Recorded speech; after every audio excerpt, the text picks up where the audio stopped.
Хәерле көн, кадерле дуслар. Бу дәрестә без төзелеш яктан Казанда торган иске тарихи бинаны Сөембикә манарасын карыйбыз. Башта бераз тарихи мәгълүмат китерик. Кем кайчан бу бинаны төзегән, хәзерге көндә билгеле түгел. Тарихчыларның күбесе бу бина 350 ел элек төзелгән дип язалар, әмма бу турыда төрле фикерләр бар. Диккатле карасак, бинаның астагы 3 каты 4 почмаклы, өстәге катлар 8 почмаклы.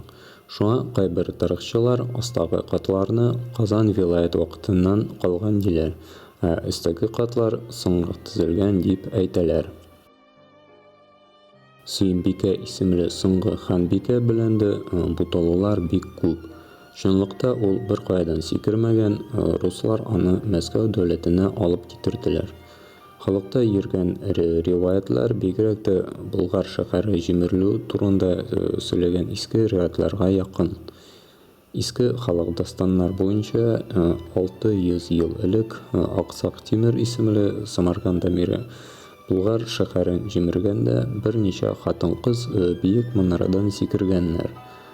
Шулай итеп, халык хәтерендә бер тарихи вакыйга икенчесенә бәйләнештә булуы күренә. Бәлки, руслар Казанны алганда да Сөембикә үзе югары манарадан сикермәсә дә, бүтән берәр нинди хатын-кыз сикергәндер.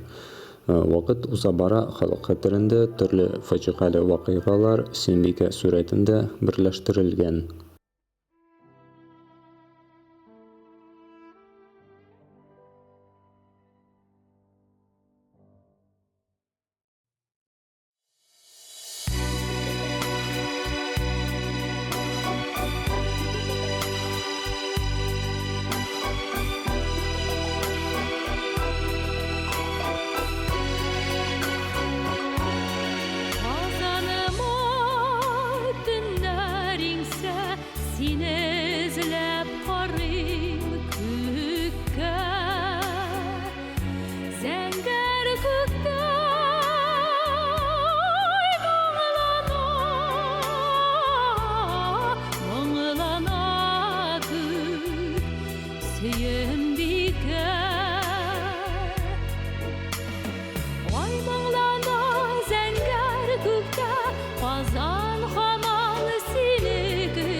Ничек булса да, Сөембикә манарасы дигән атамасы әдәбиятта 19-нчы гасырда гына куллана башлый.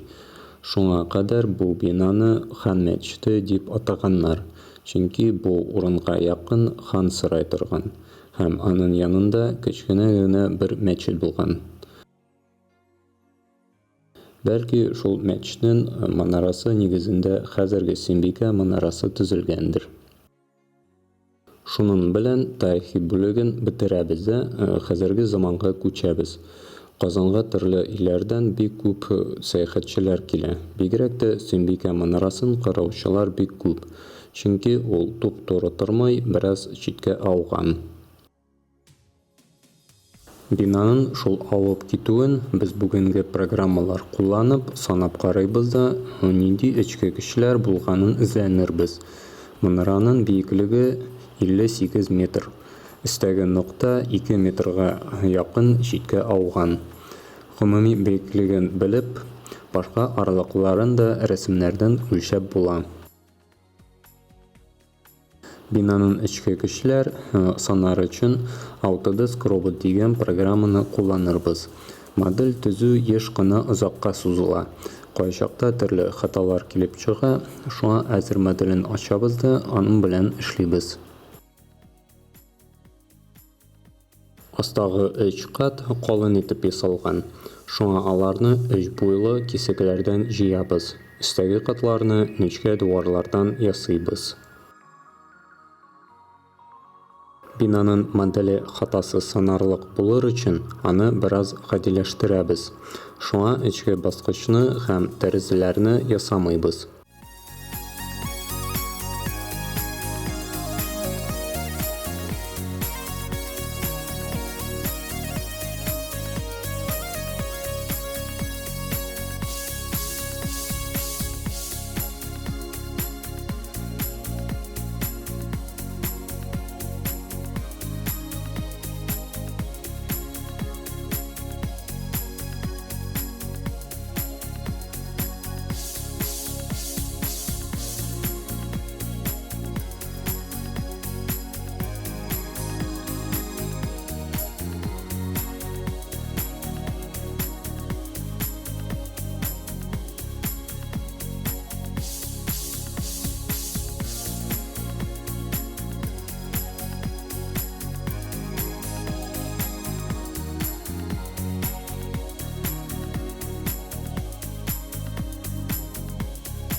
Төзелеш материал киречле измә белән бәйләнгән кызыл балчыклы кырпыч. Манараның очы җиңел тимердән. Манара имән агачыннан ясалган субайлар аша җиргә таяна. Әмма 100 ел элек бинаның нигезе тотмый башлады. Шуңа ул читкә ауды. Безнең модельнең бер ягында каты итеп торган танышлар куябыз да башка танышларга аска таба кузгалу иреклеген бирәбез. Шулай ук каты торган яктан бөтен таянган мәйданына туфракның үттерү көчен бирәбез. Аның санын кызыл балчык комның санына якын итеп ясыйбыз. Бинаны санары өчен безгә шулай ук тышкы көчләр бирергә кирәк. Бинаның үз авырлыгын программа үзе куя. Без манарада менеп йөргән кешенең авырлыгын кушабыз һәм кар белән җилдән булган норматив көчләр өстибез. Мәсьәләне санап бетергәч, без бинаның күпмәгә ауганын карый алабыз.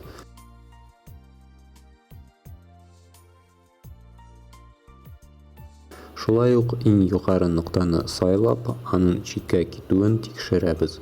Ул 2 метрга якын күчте. Бу сан чынбарлыктагы кебек булды.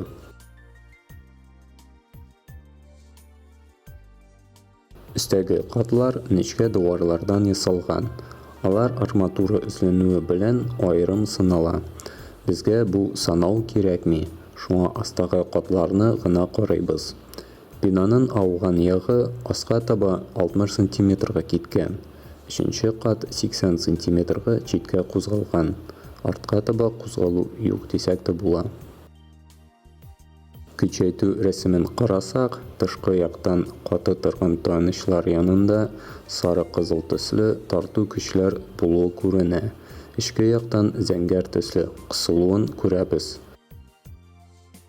Шулай итеп, булачак ярылу урыннарын да күрсәтергә була.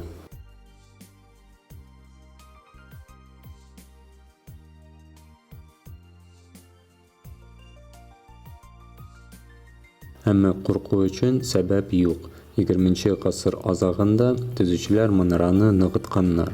Дуар эчендә эшләнгән тимерләр бераз күренә. Бинаның нигезен ныгытуы эзләре дә бар.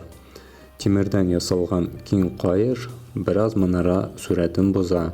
Әмма аны дуар эченә кертеп булмый. Шулай ясасак, эчке уелган урын кисәк кенә җимерелә ала. Хәзер без моделебезне үзгәртеп, яңадан саныйбыз. Ныгыткан тимерләрен кертәбез, бина нигезен бетереп каты танышларга утыртабыз һәм иң югары ноктаны 2 метрга күчерер өчен манараны читкә аудырабыз.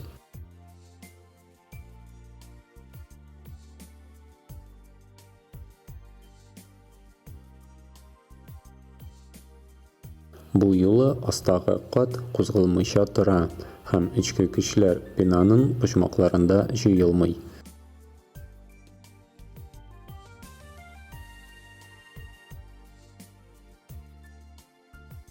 Тимер кендекләрдә 10 тоннадан артык көч юк. Чынлыкта ныгыту өчен кулланылган тимерләрнең җитәрлек булуы күренә.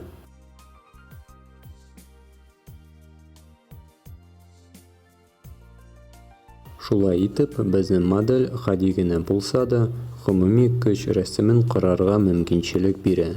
Чынлыкта, эшкә яраган проект ясар өчен күбрәк махсус мәгълүмат кирәк, һәм шулай ук модельне бераз яхшырак ясарга иде.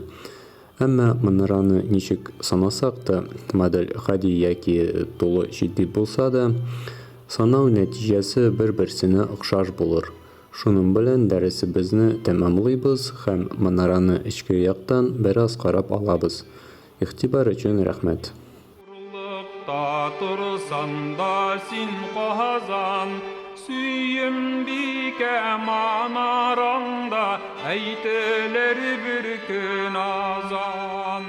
Идел ага яркагып, уңга суга чайкалып, ут көймәсе китеп бара, сөембикәне алып.